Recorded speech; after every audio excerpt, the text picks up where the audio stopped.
We are back on the studio with a really good friend of mine. Ιβέτ Μάνεσης is a senior producer at The Extra Show, and she has written a book, an amazing book, inspired by Greece. When the Cypress Whispers.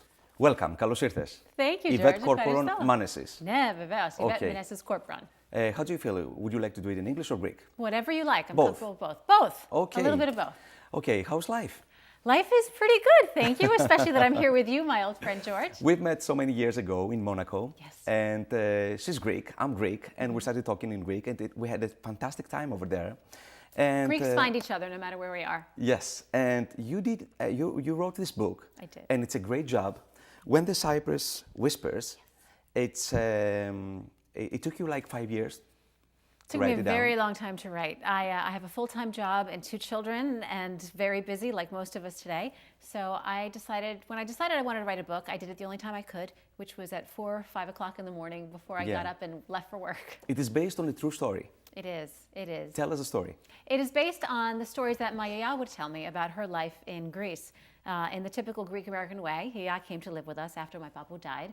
And she would tell me stories of her life during World War II. Our family is from a little tiny island called Erikousa, right off of the coast of Kerkyra, Corfu. And during the war, my grandmother became very friendly with a bunch of Jewish girls who were being hidden on our island. When the Nazis occupied Corfu, they shipped all the Jews of the island to Auschwitz, and most of them died. There was one family who came to live on our island, and the entire island worked together. Everyone in Erikousa worked to save the family. They all kept a secret.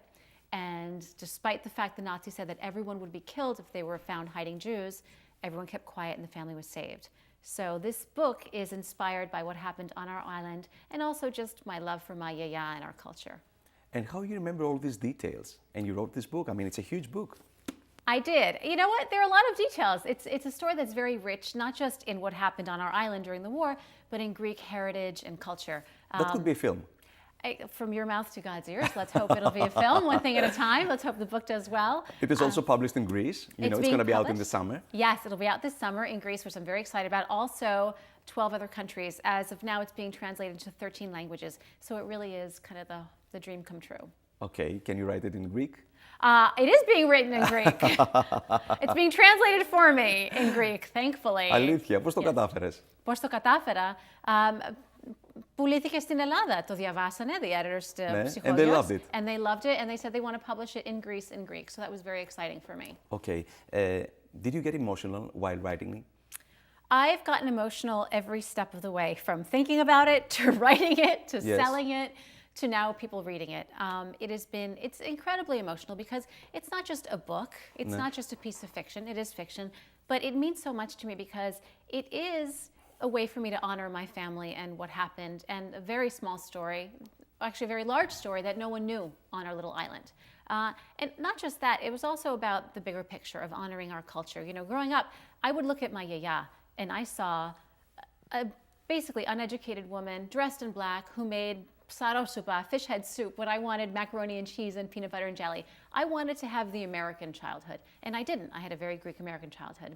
And looking back now, it makes me upset that when I was younger, I didn't realize just how incredible our culture and our history were when I wanted just so much to be American. And this is my way of sort of honoring where we come from. How do you describe philotimo in English, in American English? Philotimo. Yes, which is our big hearts, you know, we help people.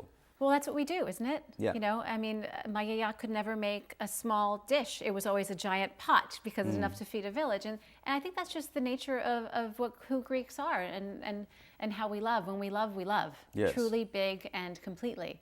And I think we see that in the incredible yayas, yayades that we come from and the typical Greek mom. Tell us about the perception that the book has in the U.S. You talked about being emotional. I mean, this is for me, one of the most emotional parts of it is that when people read it, the first thing they say is, this makes me want to hop a flight and go to Greece. And if you look on Amazon, if you look at Goodreads, if you talk to anyone who's read the book, that's really the first and foremost. Well, first they say, I want a Greek yaya.